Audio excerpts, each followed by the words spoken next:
Yael? Yeah, sure. So I'd say there are kind of two different questions here.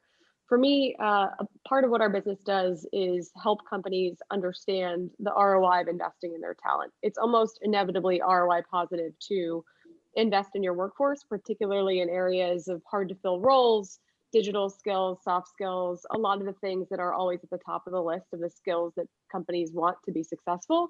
And so Mhm. part of what we've done is built a product, a SaaS product that we sell to companies that helps them kind of have the right incentives of time and money to put people through programs and help unblock all the barriers to upskilling, um, and do so in a way that's like an ROI positive way for the company and is helpful for both employers and employees.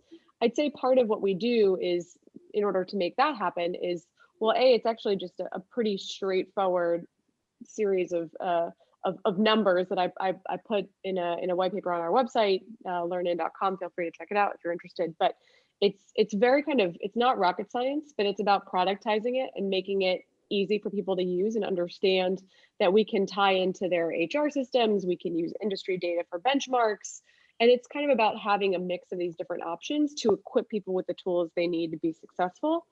Sure. In terms of what we do from a business to partner in order to achieve any of those different objectives, there's certainly, I can appreciate what Eric's saying, where, I certainly am not going to be in the business of writing individual checks to everyone on payroll and all these different things, right? There's an infinite number of like payroll providers that have solved that for me, right? There's any number of bookkeepers and tax folks that I can have externally from the company, because it's not, critical for me to have that in-house. In terms of engineering, there's only, certain types of people that you need as full-time staff. And so it makes sense to be dynamic about the way that you hire and acquire those different types of skills. What do you need permanently? What do you need for a sprint?